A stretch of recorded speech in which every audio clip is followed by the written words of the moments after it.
আজকে আমরা রান্না করব চিংড়ি মাছ দিয়ে পুঁই শাক দিয়ে আর সবজি দিয়ে। এটা একটা মানে ছ্যাঁচড়া টাইপের হবে আর এটা খুব পুরনো একটা রেসিপি। তো আমাদের লাগছে প্রথমে চিংড়ি মাছ, পেঁয়াজ, কাঁচা লঙ্কা। আর এখানে আমি কী কী সবজি নিয়েছি বলছি। এখানে বেগুন নিয়েছি, আলু নিয়েছি আর নিয়েছি মিষ্টি কুমড়ো। আর আলুটা আমি এরকমভাবে কেটে নিয়েছি।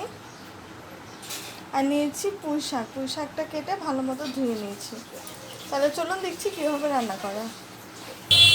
প্রথমে আমরা কড়াইটাকে গরম করে নিয়েছি। এরপরে আমরা দিয়ে দেবো অল্প পরিমাণে তেল।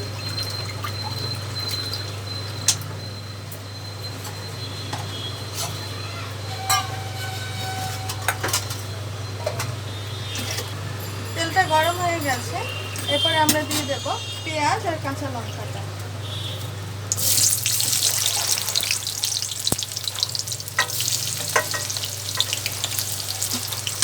পেঁয়াজটাকে জাস্ট একটুখানি হালকা ভেজে নেব।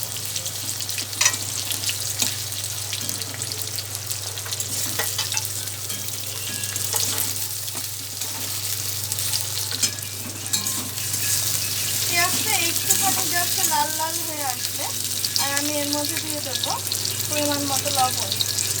লবণটা একটু আগে দিচ্ছি কারণ মাছটাকে তো আমি ভেজে নেবো, সেই জন্য মাছটা আমি আলাদা লবণ আর হলুদ মাখাচ্ছি না। সেই জন্য আমি এর মধ্যে লবণ, হলুদ সব কিছু দিয়ে মাছটাকে পেঁয়াজের সাথে ভেজে নেব।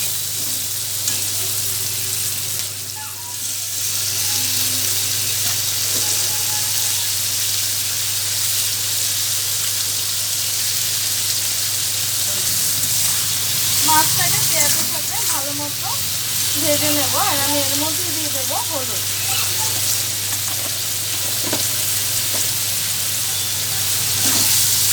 দিয়ে একটু ভেজে নিচ্ছি।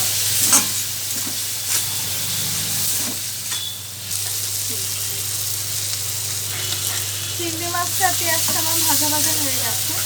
এরপরে আমি যে সবজিগুলো কেটে রেখেছি, বেগুন, মিষ্টি কুমড়ো, আলু আর এগুলো সব দিয়ে দেবো। দিয়ে ভালো মতো মিশিয়ে নেব।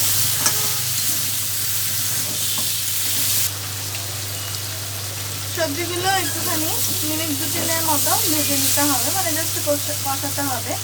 আর কেউ যদি চান তো এই স্টেজে তেল দিয়ে দিতে পারেন আর একটু, যদি কারো কম মনে হয়। কিন্তু আমি একটু অল্প তেলে রান্না করি, সেজন্য আমি এইভাবে আস্তে আস্তে করে কষিয়ে নিয়েছি। এই স্টেজে আমি দিয়ে দেবো ধুয়ে রাখা পুঁই শাকের পাতাগুলো। আর 2-3টা আমি দেখুন এরকম কষে কষি ডাঁটাও দিয়ে দিচ্ছি। আপনারা যারা মোটা ডাঁটা নেবেন, মানে পুঁই শাকের পুরো ডাঁটাটা, তারা সবজির সাথে ডাঁটাটাকে ভালো মতো ভেজে নেবেন। দিয়ে এবার আমি এটাকে ভালো মতো নেড়ে নেব। এই যে এরকম করে আস্তে আস্তে নেড়ে নেড়ে রান্না করে নিতে হবে। যদি পুঁই শাক থেকে অনেক জল ওঠে তাহলে আলাদা জল দেওয়া দরকার নেই।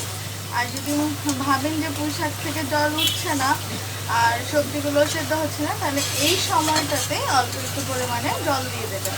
আর যারা চিনি খান তারা একটুখানি চিনি দিয়ে দিতে পারেন। আমি কোনো চিনি দেবো না। এবার আমি সবজিটাকে সিদ্ধ করে নিচ্ছি, হালকা একটু জল দেবো আলাদা। অল্প একটু পরিমাণে আমি জল দিয়ে দিচ্ছি।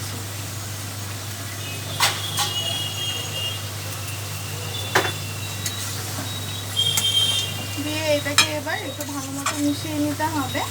আপনারা চাইলে এই সময় লবণটাকেও চেক করে নিতে পারেন, যদি মনে হয় লবণ কম আছে তাহলে আর একটু পরিমাণে লবণ দিয়ে দিতে হবে। আর এরপর আমি সবজিটাকে ঢেকে দেবো। এবার আমরা দেখে নেব সবজিগুলো সেদ্ধ হয়েছে। দেখুন পুঁই শাক থেকে অনেকটা জল বেরিয়েছে আর সবজিগুলো মোটামুটি সেদ্ধ হয়ে গেছে। কেউ চাইলে এই স্টেজেও নামিয়ে নিতে পারে। আবার কেউ যদি ভাবেন যে ঝোল খাবেন না, একটুখানি মানে ছ্যাঁচড়া যেরকম শুকনো শুকনো হয় সেরকম টাইপের হবে, তাহলে আরেকটু শুকিয়ে নিতে পারেন। আমি আরেকটু জাস্ট একটু খাওয়া দেবো। তো রেডি হয়ে গেছে আমার চিংড়ি মাছের ছ্যাঁচড়া। এবার আমি এটাকে নামিয়ে নেব। তো রেডি হয়ে গেছে আমার চিংড়ি মাছের ছ্যাঁচড়া। তো ভিডিওটি যদি আপনাদের ভালো লেগে থাকে তাহলে অবশ্যই আপনারা আমাকে লাইক করবেন, শেয়ার করবেন আর আমার চ্যানেলটিকে অবশ্যই আপনারা সাবস্ক্রাইব করবেন আর কমেন্ট করে জানাবেন যে রেসিপিটা আপনাদের কেমন লাগলো।